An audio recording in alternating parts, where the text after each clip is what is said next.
Boa noite, galerinha. Mais uma noite de live e hoje um dia especial, dia 8 de março, Dia Internacional da Mulher. Então tem até uma trilhazinha sonora aí para nós receber a nossa convidada especial. Caminhei o convite aqui, vamos ver.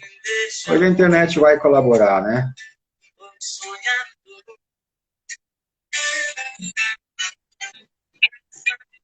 Olá, Boa noite.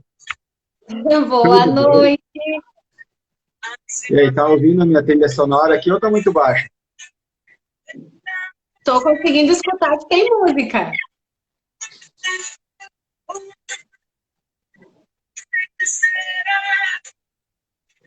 Ah, que legal. Ah, eu achei bem boa a ideia de colocar música no início. Essa aqui na verdade, essa aqui é uma homenagem aí do Dia Internacional das Mulheres, né? E até porque hoje é uma live com uma mulher muito especial, né? Então, não podia Sempre deixar de bem. prestar atenção.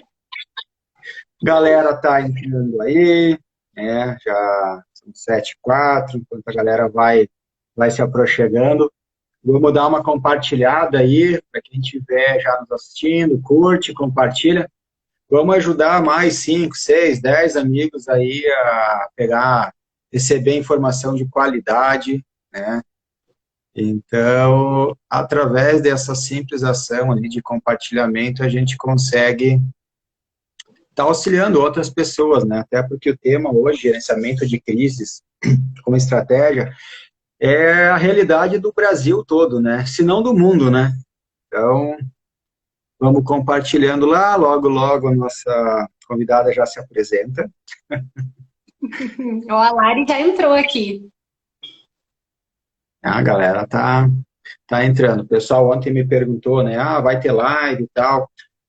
Nós mudamos o dia, né, pessoal? Então, estava fazendo nas segundas-feiras. Então, agora no mês de março, mês da mulher, vou dizer assim, acabei mudando para as terças-feiras.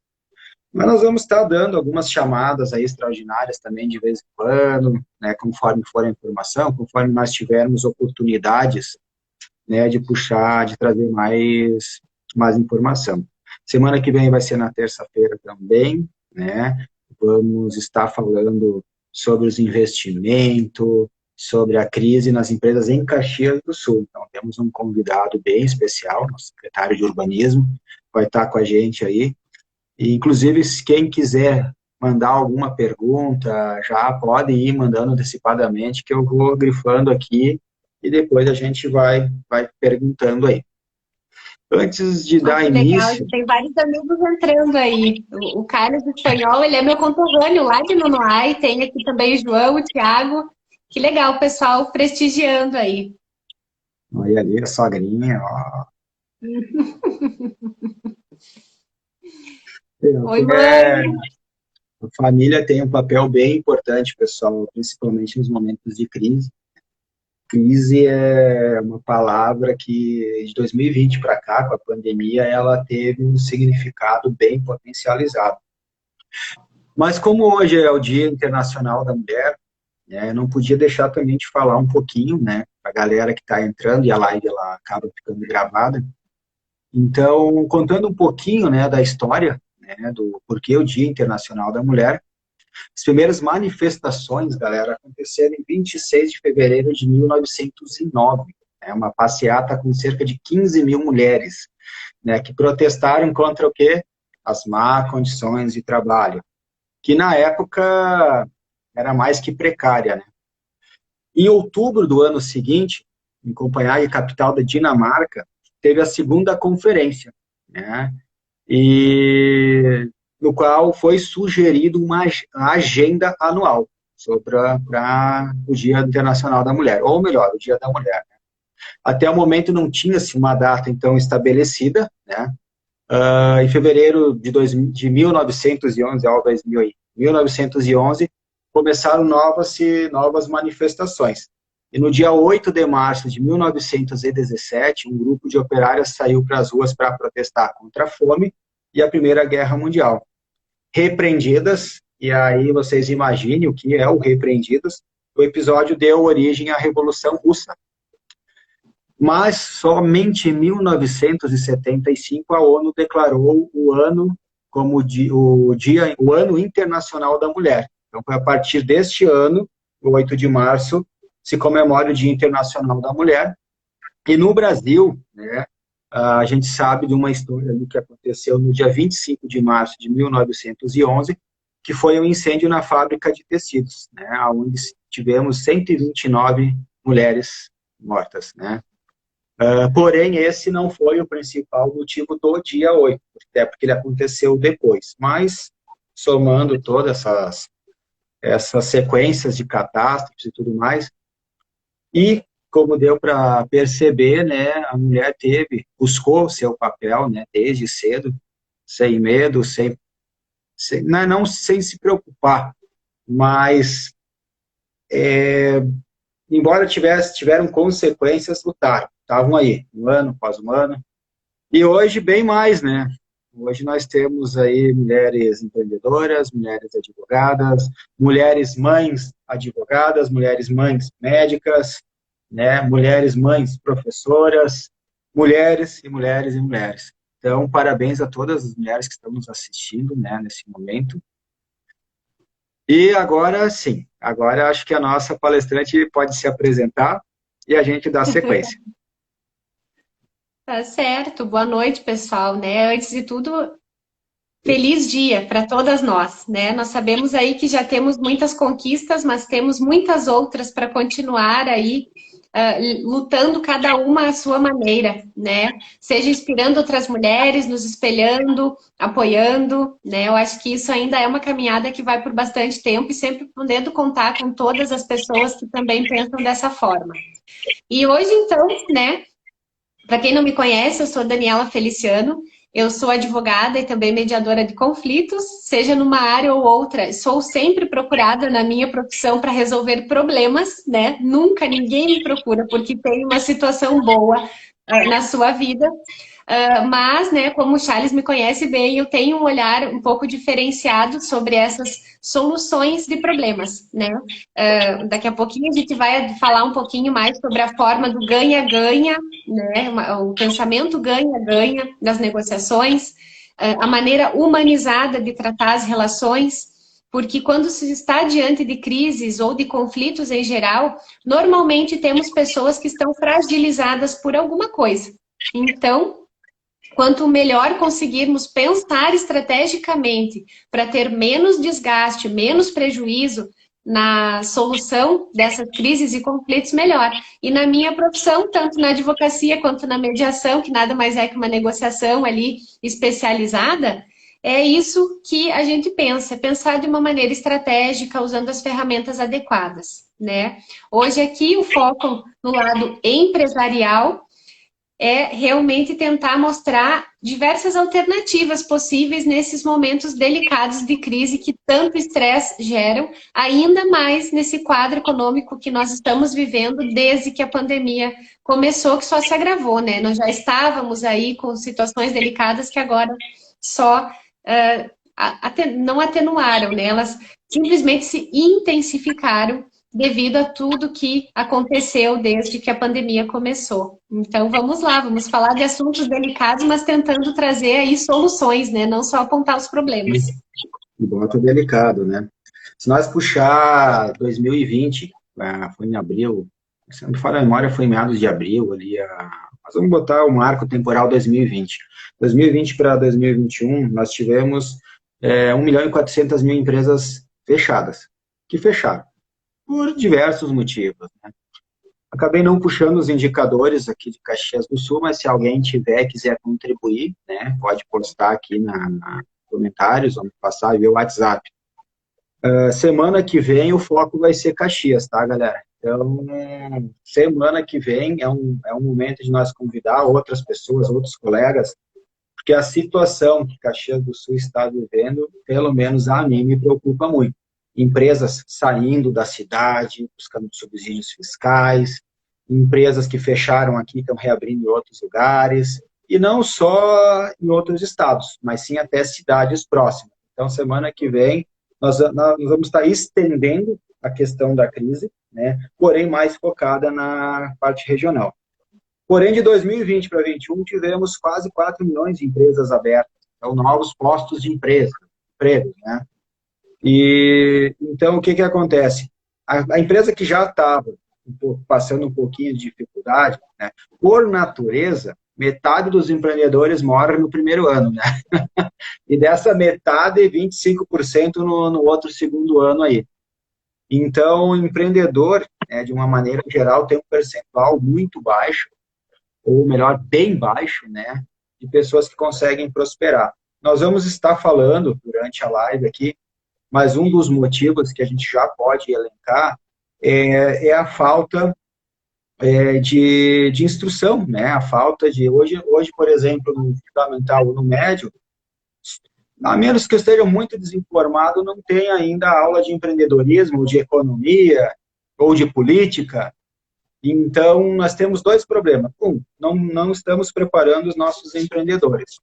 Dois, nós vamos estar falando aqui a questão da sucessão, né? Boa parte da geração de agora não está querendo assumir o negócio da família, está querendo vazar do país. Os que mais ou menos têm que assumir, ou por morte, ou óbito, no caso, por qualquer outro motivo, não estão preparados, não foram preparados, não conhecem a história da empresa, não conhecem os ganhos, as perdas, o produto, né? Até porque aí a gente entra em várias áreas, né? O tempo de vida útil do produto, da empresa, tecnologia, e aí acaba o quê? Pegando a empresa, faz a sucessão e às vezes a empresa não perpetua. E um número muito baixinho, né, de sucessores que acaba herdando o negócio. E aí quando eu escuto aquele comentário, mas ganhou tudo pronto do pai. Se não tiver competência, pode ganhar tudo pronto, mas não consegue perpetuar. Ainda mais porque o mercado está cada vez mais dinâmico. E aí, observando, e eu também me incluo nesse período de crise aí da pandemia, a diferença é que a minha crise começou antes. Então, quando a pandemia chegou, de certa forma, nós já estávamos lidando com a crise. Porém, sem conhecimento, e aí eu vou dar um puxãozinho de orelha nas entidades. Nos últimos 2 anos, eu não tive um sindicato me ligando, oferecendo auxílio de alguma forma. Seja uma reunião, seja uma mediação, seja uma negociação, né? Não teve. Se existem movimentos, que me perdoem os que estão fazendo esse movimento, mas acho que falta bater mesmo na porta das empresas. Vem cá, o que tu está precisando? Como é que eu posso te ajudar? Ministério do Trabalho é a mesma coisa. Nunca recebi uma visita educativa. Nós queríamos fazer uma auditoria. Aqui o senhor está errado, aqui, mas tem como acertar. Também não teve. E aí poderia citar outras situações que se é trabalhado mais na penalidade do que na ajuda. E aí que entra a negociação, gente, aí que entra o gerenciamento de crise. Porque já conversamos em lives anteriores, não adianta ter uma boa estratégia, né? Uma meta, perdão. Não adianta ter uma boa meta, uma meta incrível, se não se tem uma boa estratégia.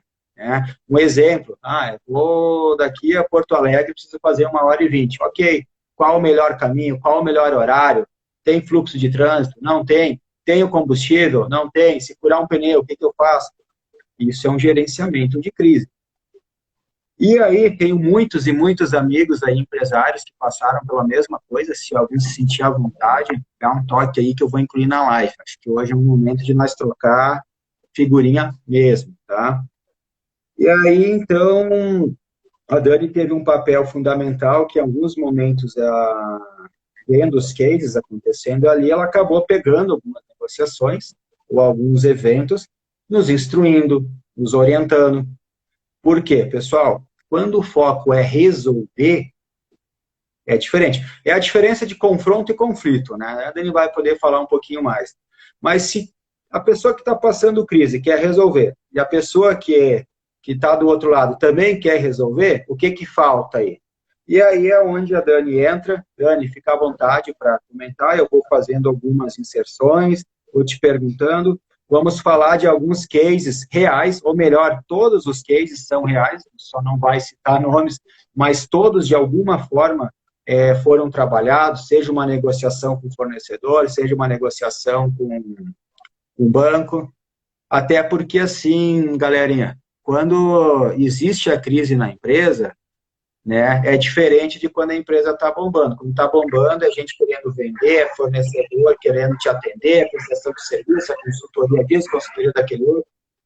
Quando a empresa está em crise, é o contrário. É o banco que nega o empréstimo, mesmo nós temos recurso de bancos que nós acabamos usando o nosso dinheiro.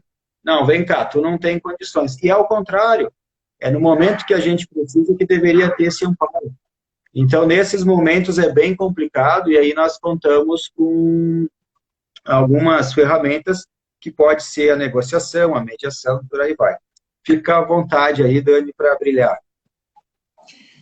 Bem, gente, então eu vi aqui que já tem alguns questionamentos bem interessantes. Ó, eu vi que o Alan colocou aqui também um comentário. Alan, já vamos tocar nesse assunto. E o Gustavo fez um questionamento aqui que foge um pouquinho do gerenciamento, mas está dentro do empreendedorismo e acho bem interessante a gente falar depois. Mas para não perder o fio da meada, né? Dentro de tudo isso que está colocando, a primeira coisa que me passa em mente é a possibilidade de investir num terceiro para negociar suas dívidas, né? E aqui vamos tratar da nossa primeira espécie de crise, que é o endividamento, né? A crise financeira que está extremamente agravada desde que a pandemia começou, né?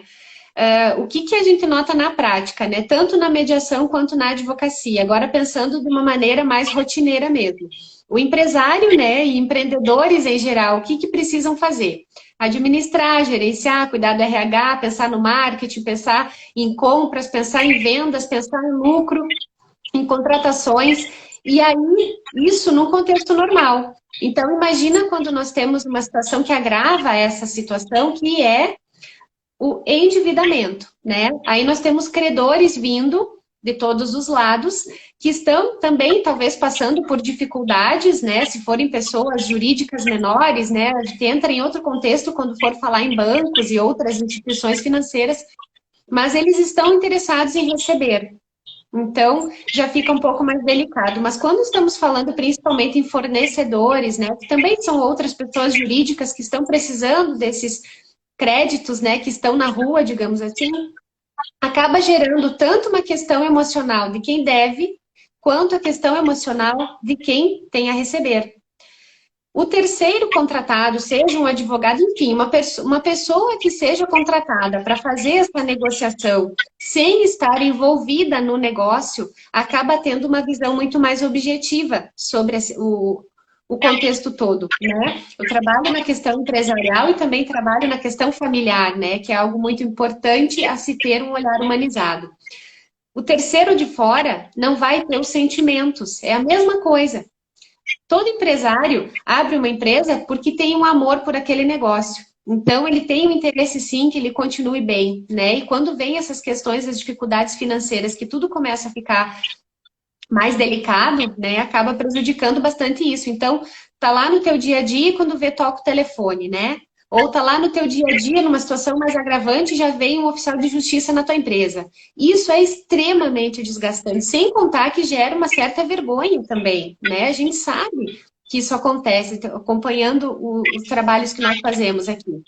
Então, o terceiro de fora vai ter mais objetividade para negociar, né? Para tentar pensar numa solução, ajudando, né? Tanto um lado quanto o outro.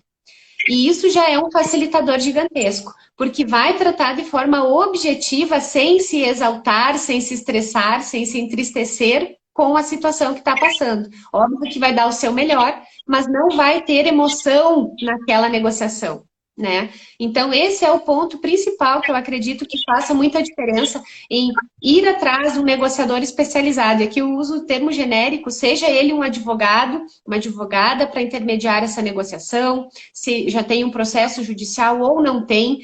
Tem muitos empresários que esquecem, eu acho que 95% das empresas esquecem que existe uma advocacia preventiva, né? Que não é para buscar o advogado só quando o oficial de justiça já bateu na porta. Então, se está tendo uma situação delicada, é bom contar com esses profissionais que conhecem a realidade da empresa, seja o advogado, seja o contador, né? Que também tem um papel muito importante. Então, tem que ir atrás desses profissionais para auxiliar nesse momento de crise também, né? E aí sim, vir com estratégias para isso. Eu vou aproveitar para não fugir muito depois do contexto. O empresário não pode esquecer que o objetivo da empresa não é ficar administrando conflito, negociações. O objetivo é produzir e vender. Então, o empresário, né, os que estão nos assistindo, os que puderem transferir, os que tiverem algum conhecido que está passando algum tipo de dificuldade, crise, dá um toquezinho, ó, vem cá. Em vez de tu ficar lá entrando, achei que não entrava a ligação durante a live, ó, já entra. Então já sabemos uma coisa nova aí. Então, é bem importante, pessoal, focar no seu negócio. Então, para isso, chamar um profissional, e como a Dani falou, pode ser a nível preventivo, pode ser a nível de negociação ou mediação, quando ainda não está no judiciário, né? Até porque custa mais caro também uma negociação judicial. Então, para quem está precisando de todos os recursos financeiros naquele momento, quanto menos gastar ou se desgastar com esse tipo de ação, vai favorecer para liquidar ou quitar outras contas, né? Então, empresário, empreendedor, nosso foco é produzir, é colocar produto no mercado, é vender, é montar estratégias comerciais, de marketing, é conhecer, né? Então, desde já, né, já vamos fixando alguns pontos que, um deles, o principal, o empresário foca no que é bom. Mediador, negociador, advogado, foca no que se preparou para fazer. E aí eu sempre brinco, mas perguntem para uma mãe se o filho é feio. Vocês conhecem alguma mãe que vai dizer que o filho é feio? Pode ser a mãe do Jason, ela vai dizer que o Jason é bonito. Assim é as nossas empresas, pessoal. A gente não consegue, às vezes, enxergar que ela não está dando lucro, até porque a empresa não quebra de um dia para o outro. Ela vai dando sinais, só que a gente não percebe, porque é o nosso filho. E nós não fomos preparados para identificar isso. Muitas vezes, até as empresas que estão nos assessorando, às vezes um escritório de contabilidade, por exemplo, às vezes ele está dando um toquezinho, mas a pessoa que está recebendo a informação não consegue entender. Então, às vezes, tem que dar um sacode mesmo. Ó, querido, se tu seguir nesse caminho, tu vai hiperar abaixo. Tá? Então, é a importância disso. Até, inclusive, ali, depois fica para quem quiser também fazer um contato, trocar uma ideia, né? Vai ficar à disposição ali, daí tu divulga certinho por onde tu vai fazer o atendimento. Acho bem válido já proporcionar essa troca de ideias aí para os nossos queridos empresários. Com certeza. Beleza. E, mais uma vez, estou vendo aqui um monte de gente entrando, né? Um abraço bem grande para todo mundo. Nossa, Silvana, o Rude, o Cid. Olha só que legal. Muita gente conhecida aqui. Que bom, né? Eu fico muito feliz com esse apoio das pessoas que nos conhecem, né? Porque às vezes a gente apoia pessoas tão desconhecidas, né? Que bom poder contar com esse carinho também das pessoas que estão próximos a nós. E então, continuando nessa linha de raciocínio, né? Uma coisa muito importante que quem se especializa em negociação, e aqui eu trago os ensinamentos do William Ury, que é um mediador super conhecido que trabalhou em negociações assim tensas, né, mundiais, né? Não vou adentrar nisso porque vai acabar talvez ficando um pouco extenso aqui e não vai trazer o foco prático que a gente quer. Mas, além disso, né, tem um livro que é bem conhecido, 7 Hábitos das Pessoas Altamente Eficazes, que também trata sobre um novo modo de pensar, um modo diferente de pensar no momento de negociar para que a soma do todo seja maior do que as partes, eles comentam assim. E, claro, nós temos vários tipos de maneiras de pensar, né? O ganha-perde, o perde-perde, isso é uma coisa mais teórica, mas o que eu quero focar aqui nós temos que pensar ganha-ganha, né? Digamos que eu e você temos um embate aqui. Então, eu preciso pensar que, para resolver essa situação que nós estamos passando, eu preciso ganhar um pouco, pode ser que não seja 100%, e você também, porque senão você não tem por que colaborar comigo. e eu não tenho por que colaborar contigo, né? Então, quando nós estamos falando em dívidas, tem que entender que o quê? Eu prefiro que aquela empresa que está em débito comigo, eu sou uma fornecedora, digamos, eu prefiro quebrar essa empresa, talvez com um processo judicial que seja muito custoso, ou não fornecendo condições aceitáveis para ela pagar essas dívidas, e ela vai não ter mais funcionários, vai deixar de gerar impostos, vai deixar de gerar capital para a sociedade. Será que isso é pensar numa coisa positiva? Acredito que não, né? Então, o que é melhor? É eu refletir, entender a capacidade financeira que a empresa está passando e tentar ter condições de quitação que permitam que ela continue com a sua saúde financeira, mantendo postos de trabalho, tendo uma função social na nossa sociedade e consiga ainda manter relações comigo, né? Tendo provavelmente outras negociações daqui para frente. E enquanto nós pensarmos na forma assim, não, eu quero receber meu crédito, o resto não importa, nós vamos perdendo relações, vamos perdendo clientes, vamos perdendo fornecedores. Então, tem que pensar um pouquinho além do que só o foco específico naquele problema, né? Então, quando a gente consegue ter essa visão do todo, acaba sendo um pouco melhor. E isso é pensar o ganha-ganha. Uma frase que eu gosto muito de falar em qualquer negociação é: você tem que entender que aquela outra pessoa faz parte da solução do problema, porque ela só está vendo como problema. Então, é muito interessante pensar assim. Bem interessante as tuas colocações, Anne. Até me agora trazendo, tá, pessoal, situações reais que aconteceram nos últimos 2 anos. Então, por exemplo, nós tivemos fornecedores que nos ligaram, olha, o que tu precisa? 1 mês, 2 meses, 1 ano, né? Posso te ajudar assim? Beleza. Outros fornecedores, cara, sei que tu faz um serviço tal, não quer prestar o serviço para a empresa que eu também tenho que pagar, tu vai lá, tu faz o serviço, quita comigo, quita com ele. Negociação pura, gente. Não tem nada de mal nisso, em ofertar, trocar figurinha. Né, quantas habilidades, às vezes, temos dentro das empresas. Daqui um pouco, o teu fornecedor precisa de um processo de pintura que tu tem dentro da empresa. Por que não fazer? Só que o que acontece? As pessoas não se falam, não se comunicam. De um lado, o empresário que está passando dificuldade, e aí abre um parênteses, pessoal, saibam identificar o que está passando dificuldade por mal intencionado, que são coisas completamente diferentes, né? Tanto que o preocupado, que quer pagar, muitas vezes não raciocina direito. Ele não consegue entender que tem que segurar um pouco do capital para comprar matéria-prima para poder girar no mês seguinte, né? Então, tivemos assim, empresas, tem várias empresas que eu conheço ali nesses últimos 2 anos, energia elétrica cortada, né? A energia é uma coisa que não tem perdão. Na residencial, se não me engano, aguenta 3 meses.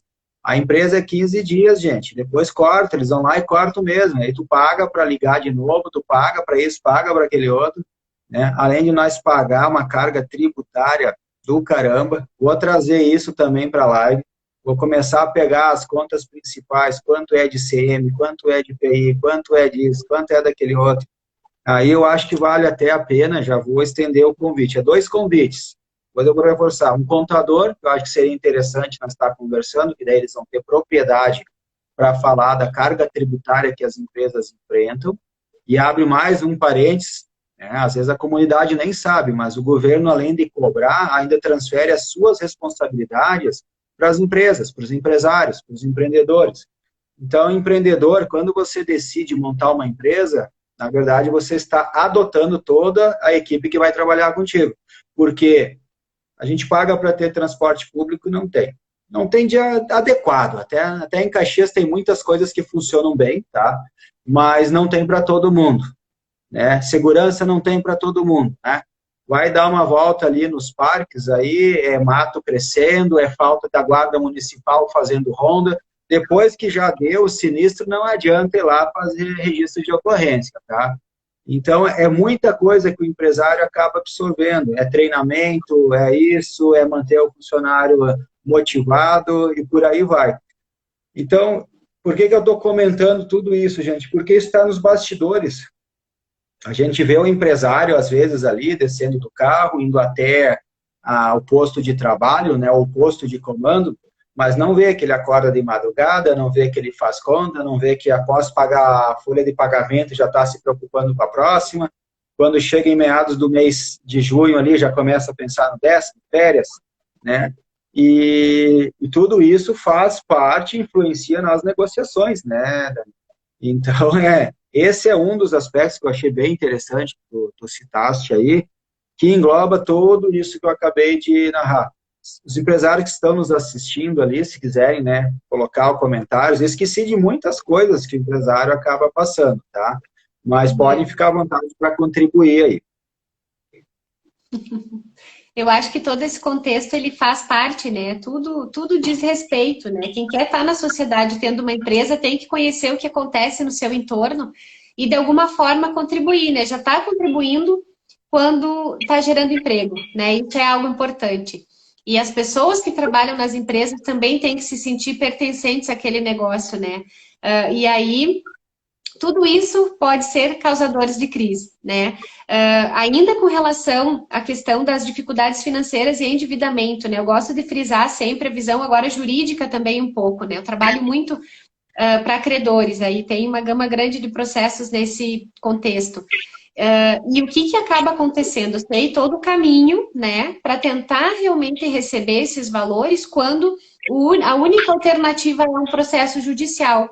Só que eu sei o quanto isso é prejudicial para a empresa. Então, é até motivo de espanto, assim, quando eu começo a conversar com os advogados da empresa devedora, que eles recebem da minha pessoa um atendimento mais acolhedor e compreensivo, porque é o meu perfil de advocacia.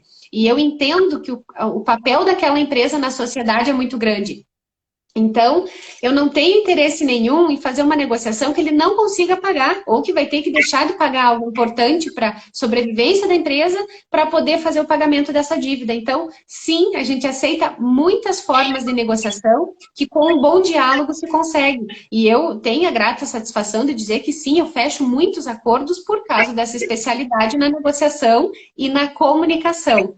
Porque não sabemos nos comunicar. Depois a gente entra nesse tema também. Porque, claro que assim, ó, falando num termo muito prático, um termo muito simples, devedor e credor começam a pegar ranço um do outro, né? Então, assim, não quer mais nem atender, não quer falar, fica com receio. Tudo isso são coisas que acabam prejudicando a relação de uma maneira gigantesca. Quando vai para um processo, pior ainda, né? Vão, às vezes, se encontrar numa audiência hoje virtual, antes presencial, que era pior ainda, né? Para quando você não está a fim de conviver com aquelas pessoas. Sem contar que o próprio trâmite processual acaba trazendo algumas consequências muito grandes. Por exemplo, uma delas que eu acho bem complicada é o próprio bloqueio de valores, né? A Justiça hoje tem sistema para bloquear valores nas contas das empresas.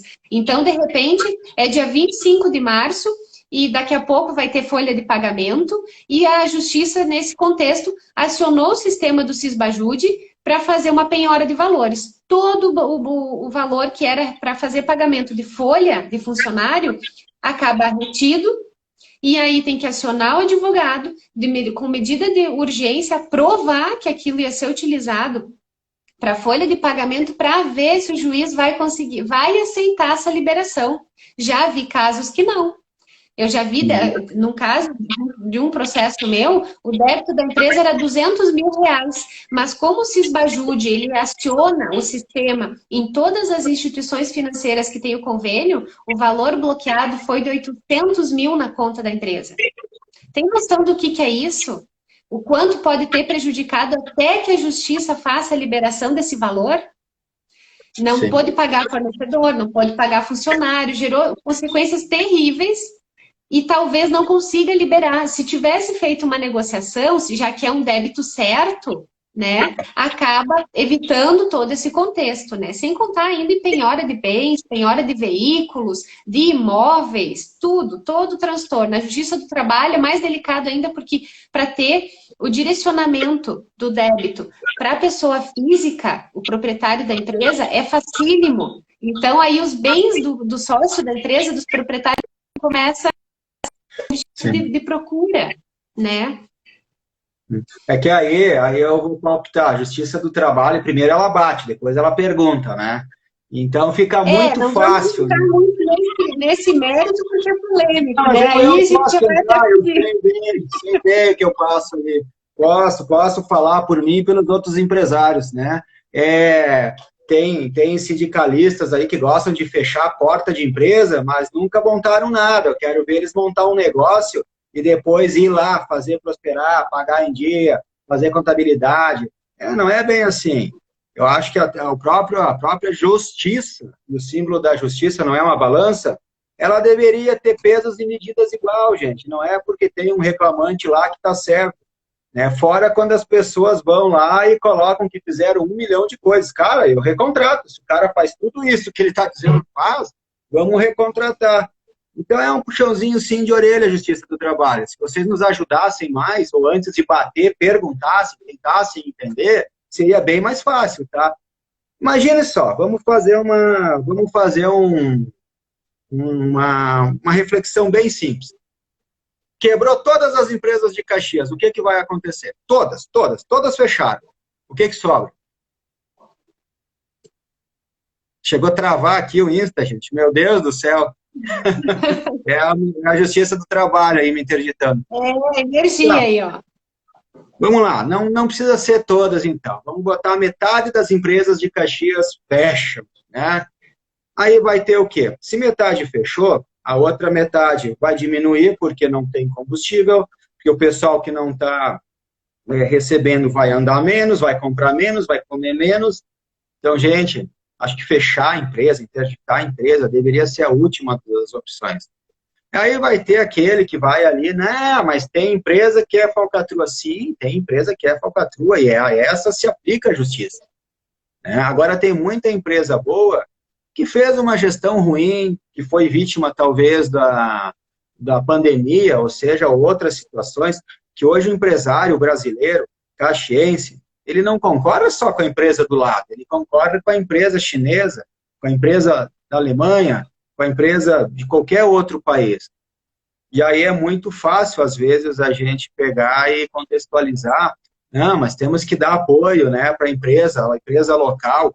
Aí vai lá e compra um produto lá no camelódromo, que não tem nem nota fiscal, ou da galera que está vendendo lá na calçada, ainda enchendo o saco, impedindo a gente de circular, não paga o imposto, tudo informal. Mas o empresário tem um papel muito importante na sociedade. Ele gera emprego, ele gera renda. Então, façam. Antes de criticar a empresa, faça essa reflexãozinha bem simples. E acho que seria bem interessante estar trazendo alguém também do Ministério do Trabalho para a gente conversar na live. Eu acho que é bem importante ouvir o empresário também, ouvir os questionamentos. Será que ambos os lados estão cientes, né, do que acontece? Porque é muito fácil, né? Eu estudo as estrelas, mas o astronauta vai na estrela. Quais são as experiências do astrônomo e do astronauta? Um vê daqui e o outro vai lá. Então, o convite que eu faço para esses representantes, que na realidade todos acabam sendo nossos representantes, conheçam a realidade das empresas. E sem chegar intimidando, dando carteiraço, que isso aí não traz mais nada. Isso aí não ajuda em nada, tá, gente? Eu tive uma experiência essa semana aí de ter um atendimento de um órgão público. Fiz questão de entrar no site e fazer a avaliação. Foi perfeito. O atendimento na recepção. Cheguei uns minutos antes de abrir. O funcionário veio lá, o servidor, no caso, disse, eu te entrego, sim, eu te auxilio. Então, um atendimento bom, um ambiente agradável. É esse atendimento que nós gostaríamos de ter sempre. Não ficar numa fila quilométrica para poder dar uma entrada no FGTS, ou qualquer outra situação. Então, eu entendo que os dois lados acabam sofrendo algum tipo de impacto. Mas eu hoje estou aqui mais para falar do empresário, do empreendedor, não é do outro lado, tá? Então, pode voltar a respirar, fica tranquila, que era só uma reflexão bem pequenininha. A gente fugiu um pouquinho aqui, mas eu acho que mesmo assim, nesse contexto todo que tu trouxe, e eu vou trazer para o meu assado, né, as questões que eu tenho uma visão um pouco diferente de algumas situações, que é todo esse contexto com relação à comunidade, né? Sim, eu acho que nós temos muitas coisas que precisam ser melhoradas e somos agentes formadores de opinião para isso. E dentro do contexto que eu tenho de formação, que é pelo lado da mediação, da colaboração, eu tenho esse propósito de atuar de forma colaborativa muito grande, né? E aí eu procuro sempre disseminar isso aonde eu passo, seja com os meus clientes, seja com devedores, com credores, né? Mantendo o foco aqui na questão da crise financeira. E aí, esse aspecto do que tu trouxe agora, eu acho que vai dentro de um contexto que eu até comentei numa live que eu fiz pela Optime, né, mediação ali com o Rogério, que fala da interdependência. Às vezes tem pessoas que parecem, muitas pessoas, parecem que não têm noção nenhuma de que somos todos interdependentes, né? E trazendo isso para o mundo empresarial, isso é maior ainda, né? As empresas precisam muito mais se aliar do que se enxergarem como concorrentes apenas, né? E como tu trouxe aqui, hoje em dia a empresa caxiense não concorre só entre si, né? É uma coisa muito simples, né? Eu fico imaginando as livrarias daqui de Caxias do Sul concorrer com a Amazon. Eu compro hoje e amanhã está aqui na minha porta, eu não preciso sequer sair. Claro que eu adoro ir numa livraria, né? Me perco lá dentro. Mas como concorrer? Às vezes um livro que aqui, numa livraria de Caxias do Sul, está R$ 40, na Amazon está 20, né? Então, a gente quer pensar na nossa comunidade, mas também quer pensar no bolso, né? Então, essa relação, essa noção que nós precisamos ter de que somos todos, sim, interdependentes, de que o empresário precisa do seu funcionário e o funcionário precisa do seu emprego, isso é o básico para que as coisas funcionem. O empresário não pode explorar o empregado não pode explorar o seu local de trabalho. Isso é uma coisa, para mim, muito básica, mas quando nós acompanhamos no dia a dia algumas reações de entidades e tudo mais, parece que isso não se esquece, né? A gente fala, vamos voltar lá para trás com relação à revolução, à industrialização, tem que automatizar tudo mesmo, mas tem coisas que é só o ser humano que faz. Então, as relações humanas precisam ser boas, e para serem boas, nós precisamos saber gerenciar com estratégias crises. E daí, entrando um pouco, então, né, acho que com relação ao jurídico ali, a questões processuais, consegui dar uma pincelada naquilo que me parece ser o mais grave quando estamos diante de uma situação de cobrança, de execução de dívidas, né, que são coisas bem delicadas. E agora pensando em um outro aspecto de crises, né, que até o Alan fez um comentário ali no início, quando tu estava falando também da questão da sucessão, né, 90% das empresas no Brasil, elas são empresas familiares, né?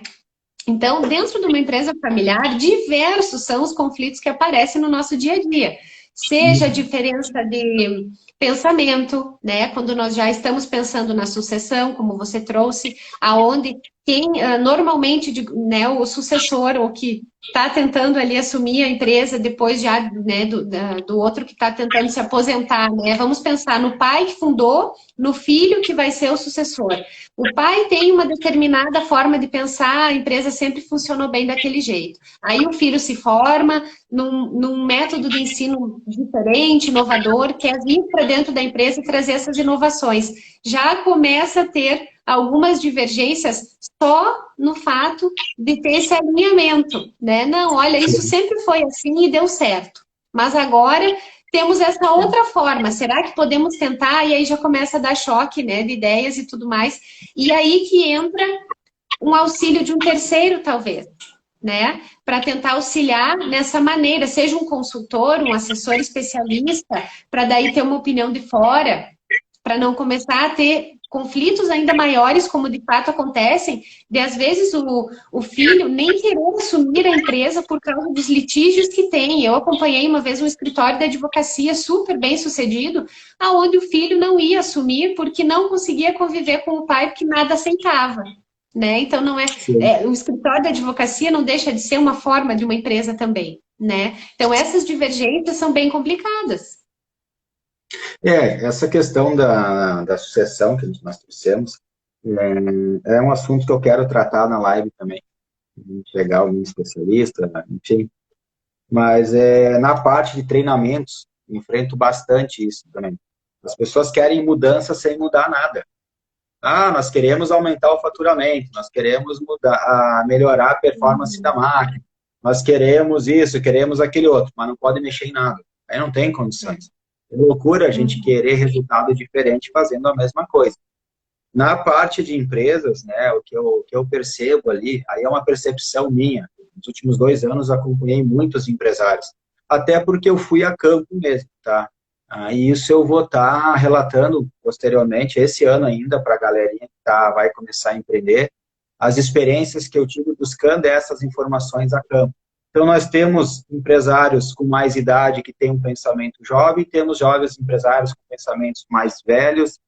O que eu sempre digo é o seguinte, gente, vamos tentar unir a experiência do mais velho com o dinamismo do mais novo, é simples. Tem um que já trabalhou bastante, já virou muita noite, já isso, já aquele outro, mas já está naquela coisa mais tranquila, mais de boa, né? E o outro não, o outro está vivendo o que o pai viveu muitos anos atrás. Só que muitos anos atrás nós entregava mercadoria de mula, depois passou a ser motorizado, e assim foi. Hoje, quando é que nós íamos imaginar que nós íamos estar fazendo uma live, uma conferência, um workshop, alguma coisa, para pessoas no mundo inteiro, pessoas de qualquer parte do mundo hoje, pode nos assistir. Então, tu vai lá, vou desenvolver uma peça plástica, por exemplo. Eu posso bater uma foto, eu mando em segundos, né? Já está no outro lado. Então, a coisa mudou e muda uma rapidez muito grande. Então, às vezes, a gente acha que está atualizado, já tem uma tecnologia nova. Então, é isso que eu quero, assim, para empresários mais velhos e mais novos, o que nós temos que tentar equalizar? Pô, eu tenho experiência. Eu sei que isso dessa forma não vai dar. Mas a ideia é legal. Aí quer ver outro exemplo que na parte de sucessão, embora a gente está indo um pouquinho mais para o lado da sucessão, mas acaba sendo um gerenciamento de crise, como comentaste, é quando a gente diz para uma criança, você tem que ser criativo. Aí a criança vai lá e faz um desenho na parede, nós vamos lá e pau. Quando é que essa criança vai ser criativa de novo, gente? Então, são situações, e aí as instituições, as entidades de ensino que estão nos assistindo, ou quem tem contato, transfira isso. O que nós estamos fazendo para educar os nossos empresários, empreendedores? Um país com os recursos como os nossos, nós poderia ter álcool aí a R$1 o litro. Não, temos que pagar quase R$7 o combustível. Nós temos petróleo à disposição, mas o combustível é caro. Nós temos várias matérias-primas, a gente prefere entregar lá para os chineses fazer a transformação. Está errado isso, gente. A gente não vai conseguir gerar riqueza nunca. Em vez de vender a laranja, vamos vender o suco. Mas aonde que a gente aprende isso? É depois que apanhou um monte, né? Depois que bateu na porta, ofereceu um produto, ninguém quis, tu voltou, chama fulano, faz uma análise, quebra, monta outra empresa. Nós poderíamos encurtar caminho. Acho que seria bem mais simples. Mas andando ali para o assunto voltando para o assunto do gerenciamento de crise na parte de sucessão, eu acho que isso vai nos proporcionar uma outra reflexão depois, porque o assunto vai longe aí, tá?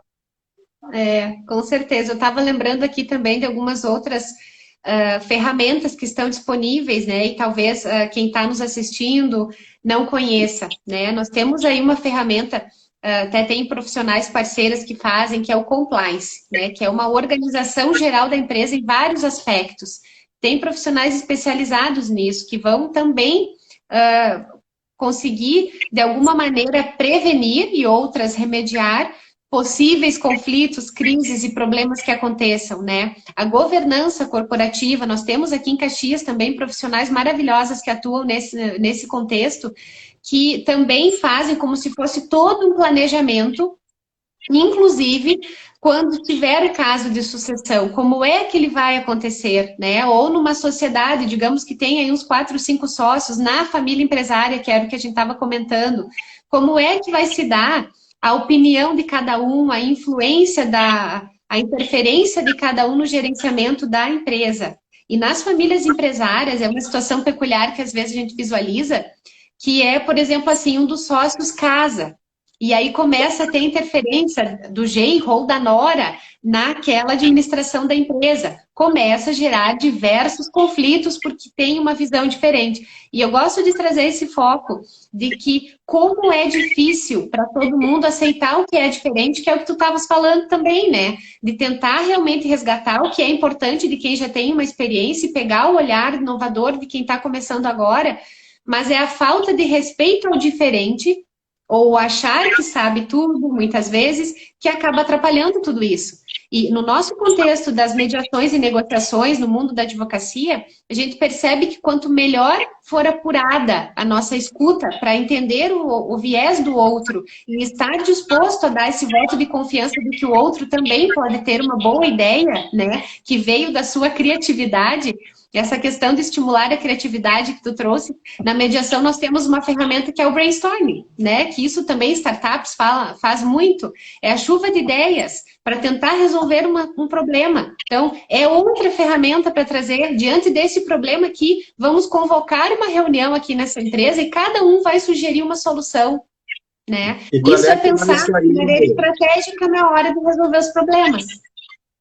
E quando é que vai sair o curso, então, de escutatória? Ah, é. Esse daí, olha, a gente sempre fala, né? Mas não temos muita fé de que teremos inscritos aí. Na parte industrial, até trazendo um pouquinho da minha vivência industrial, tá? A gente tem várias ferramentas também, e principalmente o pessoal mais jovem acaba estudando e vem, às vezes, um pouquinho mais aberto, mas a gente ainda tem muito das pessoas não escutar mesmo, né? Tá trazendo um novo viés, não quer dizer que vai ser implementado. Os caras escuta, pelo menos, sabe? Então, eu acho que, mesmo que não tenha tanto público neste momento, eu acho que a partir do momento que um e o outro começar a levar, não, gente, vamos ouvir pelo menos, calma, respira, né? Apesar de até o WhatsApp poder acelerar agora e as pessoas começam a raciocinar mais rápido também, e tu percebe até pela digitação, sai às vezes a palavra tudo errada porque não consegue acompanhar o pensamento, mas às vezes menos é mais, calma, vamos escutar. Às vezes de 3 opiniões a gente tira uma quarta que vai beneficiar todo mundo. Processo industrial, análise de fluxo de produção, isso aí é tudo muito analítico. Então, às vezes, e nem tudo, o papel aceita tudo, na verdade. Eu posso ir lá, eu lembro uma situação que eu fiz uma mudança de layout na empresa, foram 18 layouts diferentes desenhados, tá? 18 opções. E depois que alinhamos a opção desejada, ainda depois de tudo pronto, ainda visualizamos uma oportunidade de melhoria. Então, às vezes, gente, num papel não tem como prever tudo, não. Mas se tu fizer o treinamento de escutatória, eu me matriculo, tô dentro. Ah, que bom, então. Sabe que dentro desse contexto aqui da questão da escuta, né? O que nós vemos na prática também, né? E aqui também compartilhando o meu dia a dia. As mediações, para quem não conhece, né? Nós intermediamos negociação entre 2 pessoas ou mais, enfim, que estão passando por algum tipo de conflito. Seja ele empresarial, familiar, condominial, diversas áreas de atuação aqui com a Optime. E no mundo da advocacia, né, também mesma coisa, sempre com esse viés, né, mais da parte do tratar de forma humanizada esses contextos. E o que acontece? Nós, né, eu tenho uma técnica que é advinda dessas formações, que é a escuta ativa, né, ela é uma ferramenta. Então, é aquela escuta apurada para entender, muitas vezes, interesses que estão por trás daquilo que está sendo dito. E isso só se consegue com uma escuta genuína de compreensão, com um olhar empático para conseguir captar. Isso é realmente bem difícil de fazer, mas nós temos que fazer. Eu brinco que se todo mundo fizesse isso, era uma pacificação geral, mas nós não fizemos e eu acho que vai demorar muito para isso acontecer. Mas temos que disseminar, né? Como?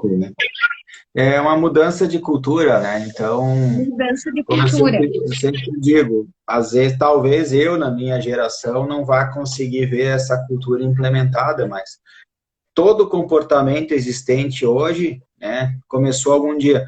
Olha o movimento das mulheres, começou lá em 1800 e lá vai pedrada, e hoje está tendo um resultado. Talvez se essas mulheres lá atrás, né, lá atrás não tivesse feito o que fizeram, tivesse tudo na mesma.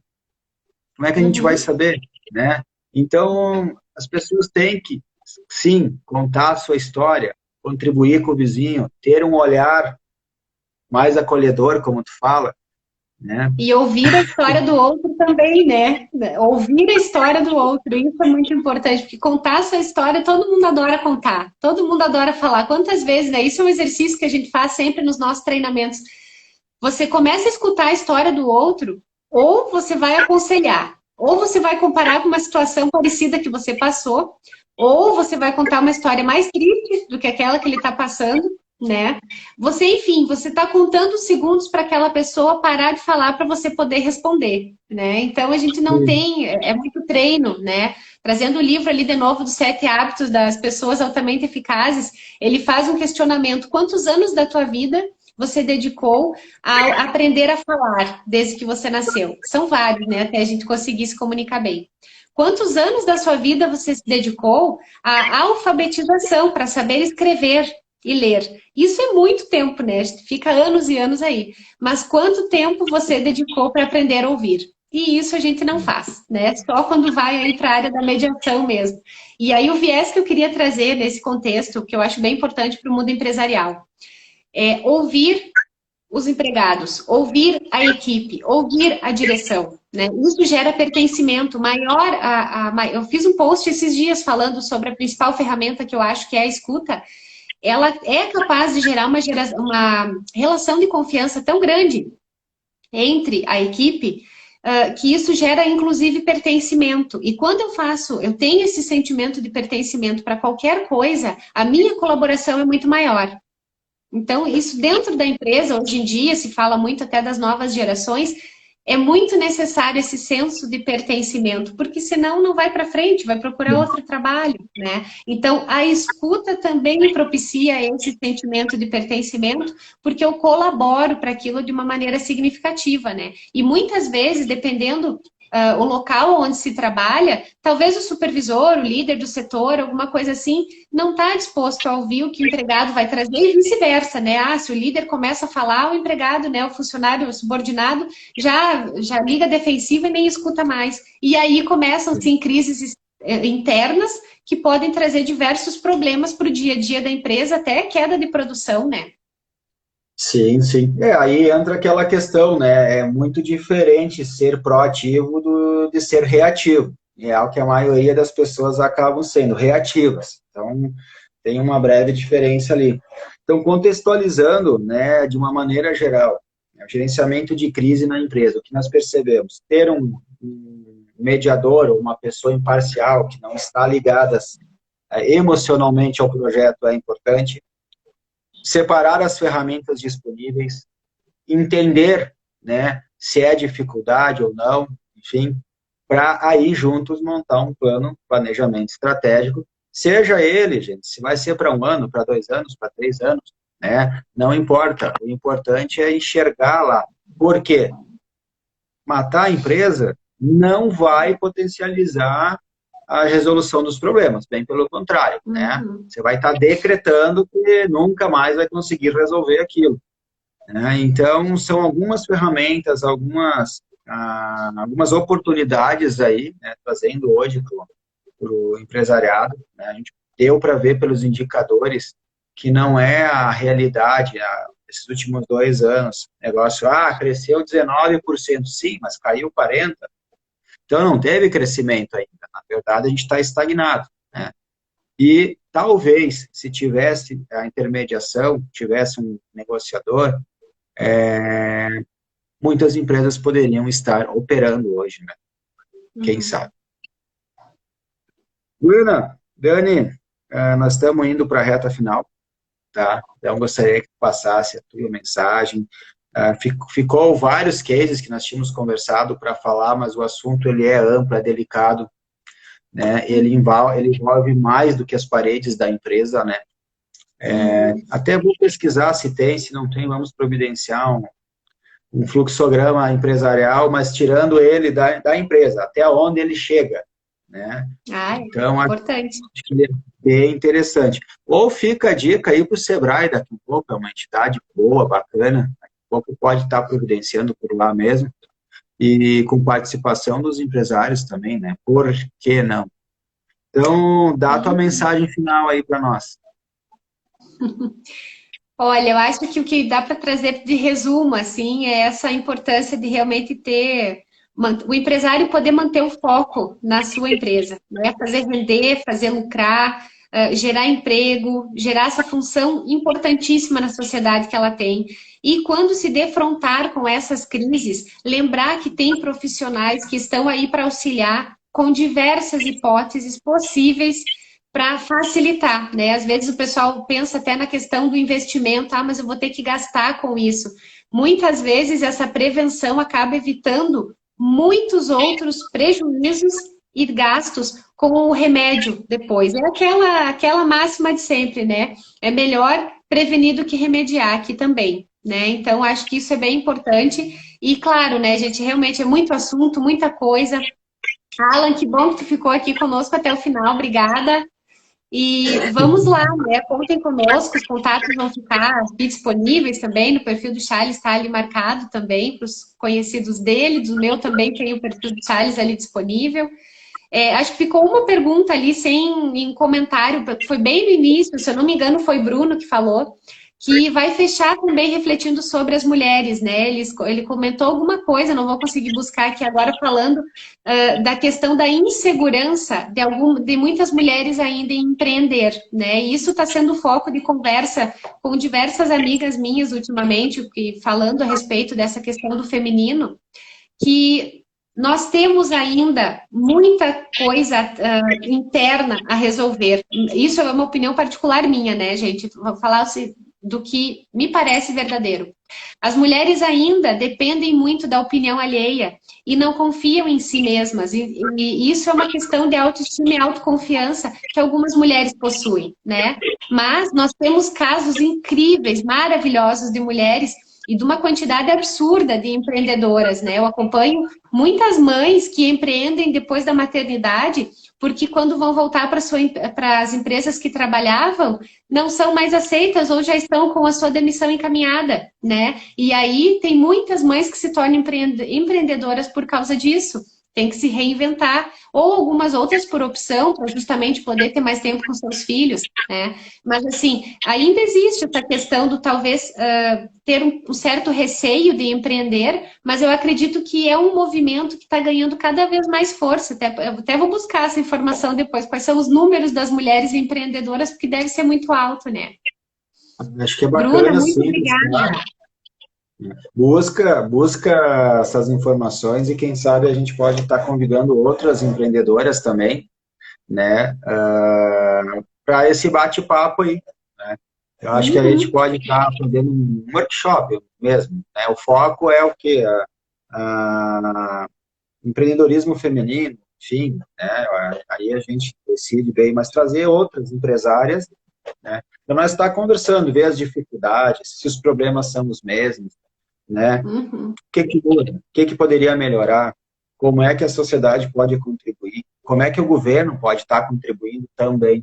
Eu acho que esse é o foco, gente. Daqui para frente é a união. Nós temos que prosperar. Todos têm que prosperar. Aí a cidade vai para frente, o estado vai para frente, o país vai para frente. Dani, muito obrigado. Agradeço teu tempo, teu empenho, teu conhecimento. Depois eu vou colocar ali os dados ali também antes de postar o vídeo. Fica bem, uma ótima semana e de novo, um feliz Dia da Mulher. Ai, que bom, obrigada. E para finalizar, o Alan trouxe aqui, 57% dos empreendedores são mulheres. Então, meninas, somos a maioria já. Não somos minoria. E muito obrigada pelo convite, adorei nós trocarmos essas informações aqui e poder também colaborar de alguma maneira com o repasse de informações a respeito de crises, né? Acho bem importante também esse tema. Obrigada pelo convite. Tá. Até a próxima. Até. Obrigada a todo mundo. Tchau, tchau.